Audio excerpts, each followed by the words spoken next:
ledakan besar mengguncang Myawaddy, Myanmar, pada malam 24 Oktober 2025.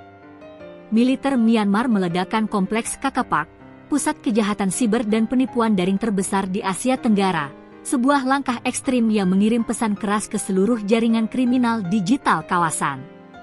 Suara ledakan terdengar hingga ke wilayah Hmai Sot, Thailand, dan menjadi puncak dari operasi lintas batas yang melibatkan koordinasi militer dua negara. Operasi ini dilakukan setelah meningkatnya tekanan internasional atas maraknya perdagangan manusia dan penipuan daring di wilayah segitiga perbatasan Myanmar, Thailand, Laos. Drama di perbatasan. KK Park selama ini dikenal sebagai markas utama sindikat kejahatan daring.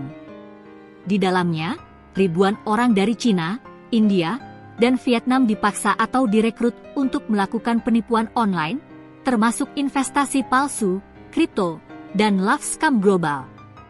Namun malam itu, alih-alih penggerebekan, militer Myanmar memilih menghancurkan seluruh kompleks dengan bahan peledak. Api besar terlihat menyala dari kejauhan, menandai berakhirnya salah satu pusat scam terbesar di dunia. Militer Thailand segera meningkatkan patroli dan mengumumkan situasi darurat lokal, sementara otoritas Myanmar menyebut peledakan ini sebagai bagian dari operasi pembersihan nasional terhadap jaringan kriminal lintas batas. Lonjakan migran dan korban manusia. Setelah operasi berlangsung, lebih dari 1.100 orang menyeberang ke Thailand hanya dalam 2 hari. Mayoritas adalah warga India, Cina, dan Vietnam. Sebagian besar korban perdagangan manusia yang disekap di dalam kompleks tersebut. Sebagian lainnya justru sukarela bergabung dengan jaringan scam karena tergiur gaji besar. Kini mereka ditampung di 4 pusat penampungan di Myanmar untuk proses identifikasi dan bantuan kemanusiaan. Pihak berwenang Thailand menegaskan, "Kami menghadapi bukan sekedar migrasi ilegal, tapi juga tragedi kemanusiaan akibat industri kejahatan digital." Kondisi ini menyoroti betapa terorganisir dan brutalnya jaringan penipuan daring di Asia Tenggara, yang beroperasi seperti negara bayangan, dengan penjaga bersenjata dan sistem teknologi canggih. Tekanan internasional faktor Starlink. Peledakan KK Park bukan hanya tindakan militer, tapi juga jawaban atas tekanan global. Laporan PBB dan lembaga HAM internasional menyebut ribuan orang menjadi korban eksploitasi digital di Myanmar, Kamboja, dan Laos. Beberapa laporan investigatif bahkan menemukan bahwa sindikat ini menggunakan perangkat internet satelit Starlink milik Elon Musk untuk mengoperasikan sistem komunikasi dan server mereka. Dengan koneksi satelit yang cepat dan sulit dilacak, para pelaku mampu menjalankan penipuan lintas negara tanpa terdeteksi.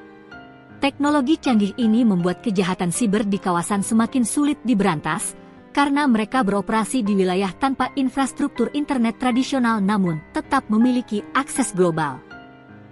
Strategi politik dan citra militer. Langkah ekstrim Myanmar ini juga dipandang sebagai strategi politik. Selama bertahun-tahun, junta militer dituding menutup mata terhadap operasi scam yang memberi pemasukan ilegal ke kelompok tertentu. Namun kini, di tengah tekanan dari AS, Inggris, dan Cina, Myanmar berusaha menampilkan diri sebagai kekuatan yang berani melawan kriminal internasional. Ini bukan sekadar penindakan, tapi pernyataan politik, ujar analis keamanan dari Bangkok. Beberapa pengamat memperingatkan bahwa tindakan menghancurkan kompleks bisa menghapus bukti penting terkait perdagangan manusia dan pencucian uang lintas negara. Namun di sisi lain, langkah ini dianggap simbol perubahan arah, dari perlindungan diam-diam menjadi pembersihan terbuka dengan kekuatan militer. Babak baru perang digital. Peledakan KK Park menandai era baru dalam perang melawan kejahatan siber. Jika dulu perang terjadi di medan fisik, kini medan baru ada di dunia digital, namun dengan korban manusia nyata. Myanmar mengirimkan sinyal kuat, markas fisik jaringan scam tidak lagi aman. Negara-negara tetangga kini dihadapkan pada pertanyaan besar, Apakah tindakan militer akan menjadi pola baru dalam menghadapi kejahatan digital internasional? Langkah Myanmar ini dipuji sekaligus dikritik. Pihak yang mendukung menyebutnya awal dari pembersihan besar-besaran terhadap sindikat scam di kawasan. Namun kelompok HAM menilai cara ini berisiko tinggi karena bisa mengorbankan korban yang masih terperangkap di dalam kompleks. Tetapi satu hal pasti, era kejahatan siber yang dibiarkan tanpa perlawanan telah berakhir. Asia Tenggara kini memasuki babak baru, di mana keamanan digital dan kemanusiaan menjadi dua sisi dari satu peperangan yang sama, perang tanpa batas di dunia modern.